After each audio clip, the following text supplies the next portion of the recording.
Hi guys, welcome back to our channel. ఈరోజు మీ ముందుకి ఒక కొత్త రెసిపీతో వచ్చేసాను. దాని పేరేంటో వీడియో ఎండింగ్లో చెప్తాను.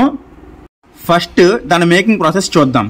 మన దగ్గర బియ్యం పిండి రెడీగా ఉంటే పర్వాలేదు. ఒకవేళ లేకపోతే బియ్యంని ఒక 2 hours పాటు నానబెట్టుకోండి. నానబెట్టుకున్న తర్వాత ఒక గ్లాస్ వాటర్ వేసుకొని ఆ మిక్సీ పట్టుకోండి. దాంట్లో ఒక గ్లాస్ మజ్జిగ వేసుకోవాలి. తర్వాత ఆ లిక్విడ్లోకి పచ్చిమిరపకాయలు, ఉప్పు, అల్లము, జీలకర్ర, నువ్వులు వేసుకోవాలి. తర్వాత ఈ లిక్విడ్ని స్టవ్ ఆన్ చేసి స్టవ్ పైన పెట్టుకొని సాలిడ్ ఫామ్లో వచ్చేదాకా ముద్ర వేసుకోవాలి.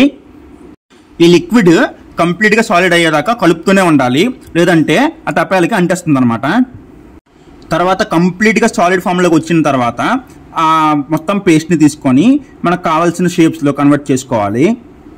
తర్వాత స్టవ్ ఆన్ చేసి ఆయిల్ వేసుకొని ఆయిల్ బాగా హీట్ ఎక్కాలి. ఎందుకంటే ఇది పెరుగుతో చేస్తారు కాబట్టి కొంచెం టైం పడుతుంది. కాబట్టి బాగా హీట్ ఎక్కిన తర్వాత అవి అందులో వేసుకొని బాగా వేపుకోవాలి. వేసిన తర్వాత కూడా చాలా ఎక్కువసేపు ఆయిల్లో ఉంచాలన్నమాట. ఆయిల్ ఏం పెద్దగా పట్టదు, కానీ ఎక్కువసేపు ఉంచితే బాగా వేగుతుంది. ఎంత రోస్ట్గా వేపితే అంత టేస్ట్గా ఉంటుందన్నమాట. నువ్వులు ఉండడం వల్ల చాలా టేస్ట్ కూడా ఉంటుంది ఎక్స్ట్రాగా. సమ్మర్ సీజన్ స్టార్ట్ అయిపోయింది కాబట్టి డైరెక్ట్ పెరుగు కాకుండా ఇలా కూడా తీసుకోండి, హెల్త్కి మంచిది. ఈ రెసిపీని ఎక్కువగా మా పిన్ని వాళ్ళు చేస్తారు. ఈసారి అక్కడికి వెళ్ళాం కాబట్టి అక్కడ చేశారనమాట. ఆ వీడియో పెట్టాను. ఈ ఐటమ్ నేమ్ ఏంటో లాస్ట్లో చెప్తా అన్నాను కదా, సరిపెలో అంటారనమాట.